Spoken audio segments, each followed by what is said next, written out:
बेटा हम लोगों ने बायोडाइवर्सिटी कंजर्वेशन को पढ़ रहे थे। बायोडाइवर्सिटी कंजर्वेशन में आपने ये पढ़ा था कि लॉस ऑफ बायोडाइवर्सिटी के कॉजेज क्या क्या हैं, क्या क्या रीजंस हैं जिसकी वजह से बायोडाइवर्सिटी का लॉस हो रहा है। ठीक है, आज हम लोग ये पढ़ेंगे Y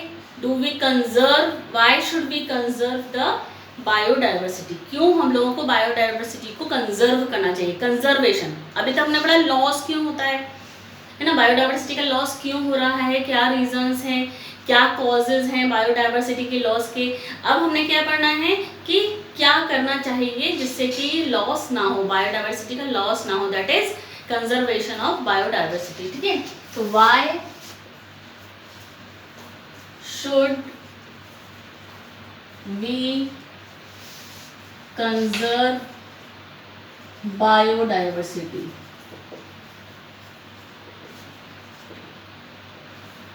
Why should we conserve biodiversity?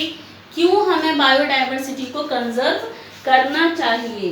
तो बायोडाइवर्सिटी को कंजर्व क्यों करना चाहिए, इसके लिए आपको 3 मेथड्स पढ़ने हैं, 3 सजेशंस हैं, 3 मेथड्स हैं या 3 मोड्स हैं कि हमें बायोडाइवर्सिटी को क्यों कंजर्व करना चाहिए। वो 3 मोड्स क्या हैं? पहला है नैरोली यूटिलिटेरियन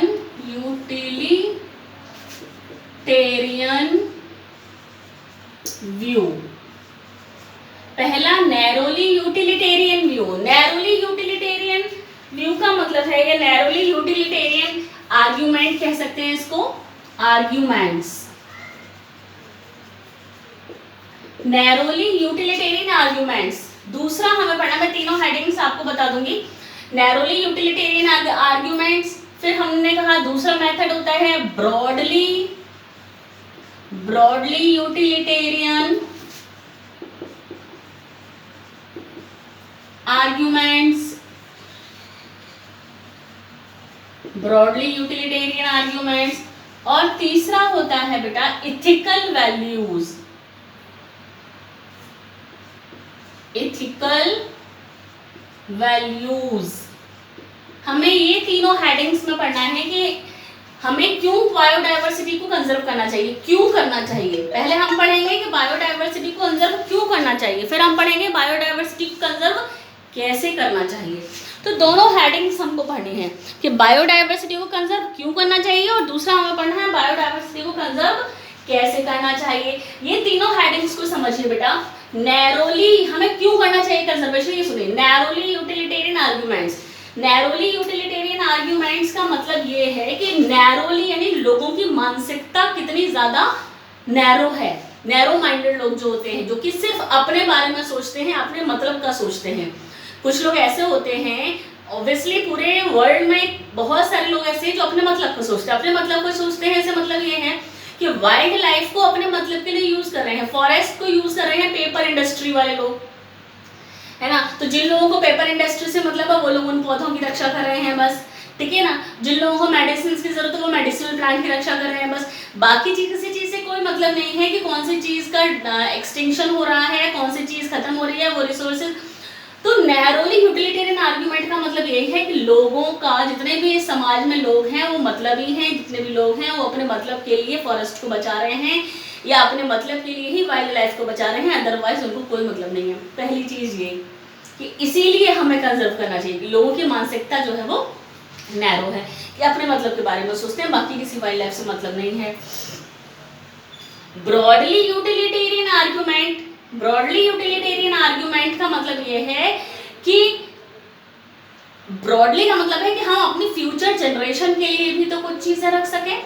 हम इसीलिए कंजर्व करें। क्यों कंजर्व करना चाहिए, हम ये पढ़ रहे हैं। हम इसीलिए, हमें ये बायोडाइवर्सिटी को कंजर्व इसीलिए करना चाहिए कि हमारी जो फ्यूचर जनरेशंस होंगी वो फ्यूचर जनरेशंस को भी आज की वाइल्ड लाइफ या वाइल्ड रिसोर्सेज के बारे में पता होना चाहिए। अदरवाइज अगर इसी तरीके से बायोडाइवर्सिटी का लॉस होता रहा, अगर इसी तरीके से बायोडाइवर्सिटी का लॉस होता रहा तो एक टाइम ऐसा आएगा कि हमारी फ्यूचर जनरेशन को बहुत सारी चीज़ों के बारे में पता ही नहीं होगा। जैसे कि अगर हम टाइगर की बात करते हैं तो अगर टाइगर को कंजर्व करने की कोशिश नहीं की जाएगी तो एक टाइम हमारी फ्यूचर जनरेशन के लिए ऐसा आ जाएगा कि बच्चे जो हैं वो, फ्यूचर जनरेशन के बच्चे जो हैं वो टाइगर को जानेंगे ही नहीं। उनको बस ये पता होगा हाँ कोई एनिमल होता है टाइगर जिसके ऊपर धारियां जैसी बनी होती हैं, ब्लैक धारियां जैसी बनी होती हैं, या ये होता है। तो बस उस टाइगर का नाम सुना हुआ, जैसे कि आज हम लोग डायनासोर का ही नाम सुनते हैं, बस बाकी हमें नहीं पता कि डायनासोर्स कैसे। तो फ्यूचर जनरेशंस के बारे में सोचना है हमें, इसीलिए हमें बायोडाइवर्सिटी को कंजर्व करना है। दैट इज ये इस हेडिंग में आएगा, ब्रॉडली यूटिलिटेरियन में, ठीक है। तीसरा है इथिकल वैल्यूज। इथिकल वैल्यू का मतलब हमें इसीलिए बायोडाइवर्सिटी को कंजर्व करना चाहिए कि किसी भी जीव की हत्या करना एक जुर्म है। तो नैतिक मूल्य जो होते हैं, तो एथिकल वैल्यू का मतलब है नैतिक मूल्य, जिनको कि हमें समझना है कि किस तरीके से हमें क्यों जीवों की रक्षा करनी चाहिए, हमें क्यों प्लांट्स को बचाना चाहिए। तो ये कुछ एथिकल वैल्यूज होते हैं, मॉरल वैल्यूज होती हैं, जिसकी वजह से हमें बायोडाइवर्सिटी को बचाना है, ठीक है। तो हम लोग थोड़ा सा इसे एनसीईआरटी से पढ़ लेते हैं बेटा, थोड़ा इसी हेडिंग को। बाकी आपका चैप्टर आज खत्म ही होने वाला है। देखिए ये यहाँ लिखा हुआ है, why should we conserve biodiversity, why should we conserve biodiversity, ठीक है। तो पहला दिया हुआ है the narrowly utilitarian argument for conserving biodiversity are obvious. Human derive countless direct economic benefits from nature. Human beings nature से यानी कि प्रकृति से बहुत सारे benefits तो ले रहे हैं, लेकिन उसकी रक्षा नहीं कर रहे हैं। जैसे कि क्या benefits ले रहे हैं नेचर से? फूड मिल रहे हैं हमें, सीरियल्स, पल्सेस, फ्रूट, सब कुछ मिल रहा है। फायरवुड भी मिल रही है, फाइबर मिल रहा है, कंस्ट्रक्शन के लिए मटीरियल मिल रहा है ना, कंस्ट्रक्शन के लिए मटेरियल, फर्नीचर की लकड़ी वगैरह सारी चीज़ें मिल रही हैं हमें। इंडस्ट्रियल प्रोडक्ट्स मिल रहे हैं, tannins, lubricants, dye, resin, perfumes, तो ये सारी चीज़ें हमें फॉरेस्ट से मिल रही हैं। And product of medicinal importance, और बहुत सारे ऐसे प्रोडक्ट मिल रहे हैं जिसका कि मेडिसिनल यूज़ है। More than 25% of the drugs currently sold in the market worldwide are derived from the plants. Are 25,000 species of plant contribute to the traditional medicines used by native people around the world. यानी कि 25% से ज़्यादा दवाइयाँ जो हैं जो market में मिल रही हैं इस समय, वो 25,000 प्लांट की स्पीसीज से बनी है लगभग। Nobody knows how many more medicinal useful plant there in tropic rain forest waiting to be explored. कोई भी ये नहीं जानता है कि जो ट्रॉपिकल रेन फॉरेस्ट है, उस ट्रॉपिकल रेन फॉरेस्ट में इतनी ज़्यादा बायोडाइवर्सिटी है। अभी तक बहुत सारे लोग ये जानते भी नहीं होंगे कि ट्रॉपिकल रेन फॉरेस्ट में अभी कितने सारे प्लांट्स ऐसे रह गए हैं जिनकी मेडिसिनल वैल्यू लोगों को पता चल ही नहीं पाई हैं, क्योंकि उनके बारे में अभी तक नहीं खोजबीन नहीं हुई है, नहीं रिसर्च हुई है इसके बारे में। तो अभी तक बहुत सारे ऐसे प्लांट्स हैं मेडिसिनल जो कि ट्रॉपिकल रेन फॉरेस्ट में, लेकिन लोगों को पता ही नहीं है। With increasing resources put into bioprospective, exploring molecular genetics and species level diversity for product for economic importance. Nations endowed with rich biodiversity can expect and reap enormous benefits. लोग अपने benefit के लिए ही बस सारी चीज़ों को देखते हैं। ये है नैरोली यूटिलिटेरियन में, तो लोग अपने बेनिफिट को ही देखते रहेंगे तो बायोडाइवर्सिटी खत्म हो जाएगी। सभी को सारी चीज़ों को कंजर्व करना चाहिए। द ब्रॉडली यूटिलिटेरियन आर्ग्यूमेंट क्या है? Broadly utilitarian argument says the biodiversity plays a major role in many ecosystem services that nature provides. यानी कि बायोडाइवर्सिटी सारे ही इकोसिस्टम में बहुत सारी चीज़ें प्रोवाइड करती है हमें। तो the fast dwindling Amazon forest is estimated to produce through photosynthesis 20% of the total oxygen in the earth atmosphere. यानी अमेजन के फॉरेस्ट में आपको पहले भी बात करी थी 20% टोटल ऑक्सीजन का वहीं से मिलता है। Can we put an economic value on this service by nature? क्या हम उसको इकोनॉमिक वैल्यू में लेंगे? अगर मान लीजिए अमेजन फॉरेस्ट खत्म हो गए तो सोचिए कितनी ऑक्सीजन की कमी हो जाएगी। You can get some idea by finding out how much your neighbourhood hospitals spend on a cylinder of oxygen. अभी अभी आपने देखा बेटा कोरोना काल में, कोरोना पीरियड में कितनी ज़्यादा ऑक्सीजन की दिक्कत हुई है। तो वो सिर्फ इसीलिए है कि हमारी बायोडाइवर्सिटी को कंजर्व नहीं किया जा रहा है। हमारी बायोडाइवर्सिटी को अगर कंजर्व किया जाता, लोग अगर प्लांट्स लगा रहे होते, पौधे लगा रहे होते, उनको नहीं काट रहे होते, तो इस समय ये हमारे यहाँ ऑक्सीजन की किल्लत नहीं आती। तो हमें मालूम है कि ये ऑक्सीजन का एक सिलेंडर जो है वो कितना महंगा होता है। तो सोच लीजिए ये ऑक्सीजन भी कितनी महंगी है। जो ऑक्सीजन हमें फ्री में प्लांट्स से मिल रही है वो ऑक्सीजन में कितनी महंगी है। तो सोचिए कितना ज़्यादा हमें इस एनवायरनमेंट से मिल रहा है जिसके बल पर हम जिंदा हैं, ठीक है। तो हमें उसको कंजर्व करना चाहिए। That is a broadly argument. Pollination without which plants can not give fruits and seeds is another service. आप ये देखिए नेचर से हमें क्या मिल रहा है, पॉलिनेशन नेचर में हो रहा है। तो पॉलिनेशन करने के लिए मेनली आपको मालूम है इंसेक्ट्स होते हैं। तो अगर ये इंसेक्ट्स नहीं होंगे तो क्या पॉलिनेशन हो पाएगा, और अगर ये पॉलिनेशन नहीं हो पाएगा क्या हम लोग फ्रूट्स या सीड्स खा पाएंगे किसी चीज़ के, हम लोगों को नहीं मिलेंगे फ्रूट्स और सीड्स खाने के लिए अगर ये पॉलिनेशन नहीं होगा। तो इसका मतलब इंसेक्ट्स को बचाना ज़रूरी है। यानी आप देखें ना बायोडाइवर्सिटी कितनी ज़्यादा हमारे लिए, नेचर हमारे लिए कितना ज़्यादा बेनिफिशियल है, लेकिन उस नेचर को लोग ख़त्म कर रहे हैं, ठीक है। Ecosystem provide through pollinators, bees, bumblebees, birds and bats. What will be the cost of accomplishing pollination without help from nature pollinators? There are other intangible benefits that we derive from the nature. The aesthetic pleasure of walking through thick woods, watching spring flowers in full bloom, or walking up to a bulbul song in the morning. Can we put a price tag on such things? बुलबुल के गाने पर आप क्या price tag लगा सकते हैं कि भाई पैसे दीजिए तो बुलबुल का गाना सुनिए? ऐसा तो नहीं है। बुलबुल को गाना गाना होता है तो गाती हो, कितना अच्छा लगता है। आप गार्डन में घूमते हैं, मन आपका अच्छा हो जाता है, फ्रेश हो जाता है आपका मूड। तो ये सब के लिए क्या प्राइस टैग लगा सकते हैं, प्राइस रख सकते हैं, मूल्य रख सकते हैं? ये सब के लिए हम प्राइस नहीं लगा सकते। सोचिए कितना ज़्यादा हमें प्रकृति से मिल रहा है और उस प्रकृति को हमें बचाना चाहिए, ठीक है। तीसरा, the ethical argument for conserving biodiversity relates to what we owe to millions of plants, animals and microbes species with whom we shared this planet। यानी कि हम लोग इस प्लानट पर, इस अर्थ पर रह रहे हैं तो उसके लिए हमें कुछ ना कुछ तो करना चाहिए। फिलोसफिकली और spiritually we need to realise that every species has an intrinsic value. हमें इस अर्थ पर रह रहे हैं तो हमें ये समझना चाहिए कि हर एक स्पीसीज़ की, चाहे वो प्लांट स्पीसीज़ हो चाहे वो एनिमल स्पीसीज़ हो, हर किसी की वैल्यू है, हर किसी का महत्व है। Even if it may not be current of any economic value to us, we have a moral duty to care their well-being and pass on our biological legacy in good order to future generations। हमें future generation के बारे में अगर हम, हमारे लिए किसी चीज़ की वैल्यू नहीं है तब भी हमें ये सोचना है कि हमारे फ्यूचर जनरेशन इस चीज़ को जाने कि ये क्या चीज़ हुआ करती थी। तो हमारी फ्यूचर जनरेशन के लिए भी हमें बचा के रखना है। तो ये इथिकल वैल्यूज़ हो गए, ठीक है। तो ये बात हुई कि क्या क्या वैल्यूज़ होती हैं। अब हम आते हैं how do we conserve biodiversity.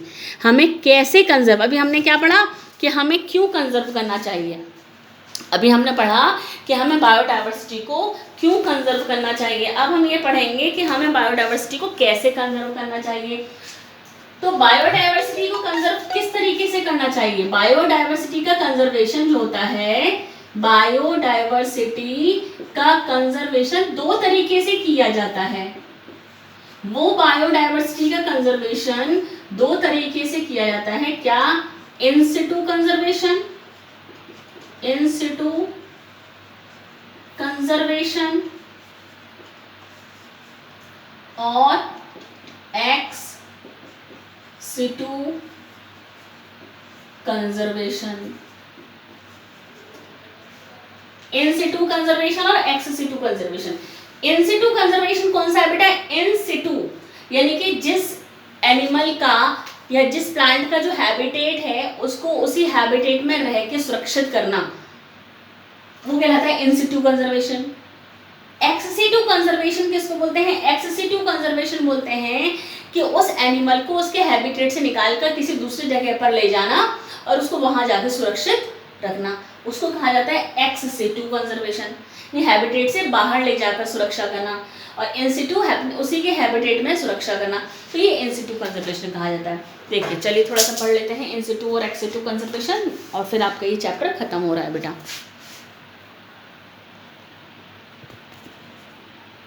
ठीक है, When we conserve and protect the whole ecosystem, its biodiversity at a level is protected. We save the entire forest to save the tiger. This approach is called in situ conservation. देखिए, we save the entire forest to save the tiger. पूरे forest की रक्षा करनी है क्योंकि tiger की रक्षा करनी है, इसको in situ conservation कह दिया. However, when there are situations where an animal or plant is endangered or threatened, organisms at the risk and needed urgent measure to save it from the extinction, x situ conservation is desirable approach. अगर हमें मालूम है कि किसी भी animal की सुरक्षा उसकी हैबिटेट में नहीं की जा सकती है तो उसको उसके हैबिटेट से दूर करके हमें उसकी सुरक्षा करनी चाहिए, तो उसको एक्स सिटू कंजर्वेशन कहा जाता है. ठीक है, तो ये है in situ conservation. Faced with conflict between development of conservation, many nations find it unrealistic and economic not feasible. Waiting to save the extinction far exceeds the conservation resource available. On a global basis, this problem has been addressed by eminent conservation. They identified for maximum protection certain biodiversity hotspots, regions with very high level of species richness and high degree of endemism. And endemism का मतलब क्या है बेटा? That is species confined in that region and not found everywhere else. Endemism का मतलब है कि एक ऐसी स्पीसीज जो सिर्फ और सिर्फ एक ही उसी जगह पर पाई जाएगी, कहीं दूसरी जगह पर नहीं पाई जाएगी, जैसे कि कंगारू सिर्फ ऑस्ट्रेलिया में पाए जाते हैं. Initially 25 biodiversity hotspot were identify, but hotspots जहाँ सबसे ज़्यादा बायोडाइवर्सिटी है तो 25 बायोडाइवर्सिटी हॉटस्पॉट्स मिले हैं, but subsequently 9 more have been added to the list. 25 biodiversity hotspot है, उनमें 9 और जुड़ने वाले हैं. ठीक है, these hotspots are also region of accelerated habitat loss. These hotspots western Ghat and Sri Lanka, Indo Burma and Himalaya cover our country exceptionally high biodiversity region. Although all the biodiversity hotspot put together cover less than 2% of the Earth's land area, the number of species they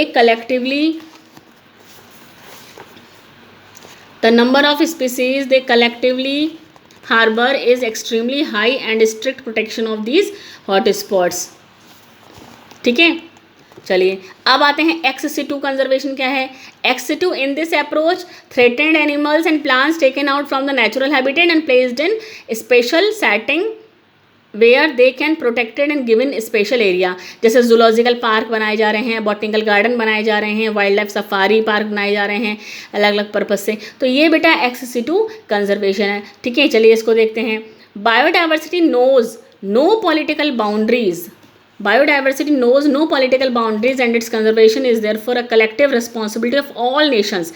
पूरे nation की, पूरे राष्ट्र की एक responsibility है इसको conserve करना, पूरे बायोडाइवर्सिटी को कंजर्व करना सभी की जिम्मेदारी है. The historic convention of biological diversity, the earth summit held in Rio de Janeiro in 1992 called upon all nations to take appropriate measure for the conservation of biodiversity and sustainable utilization of its benefits.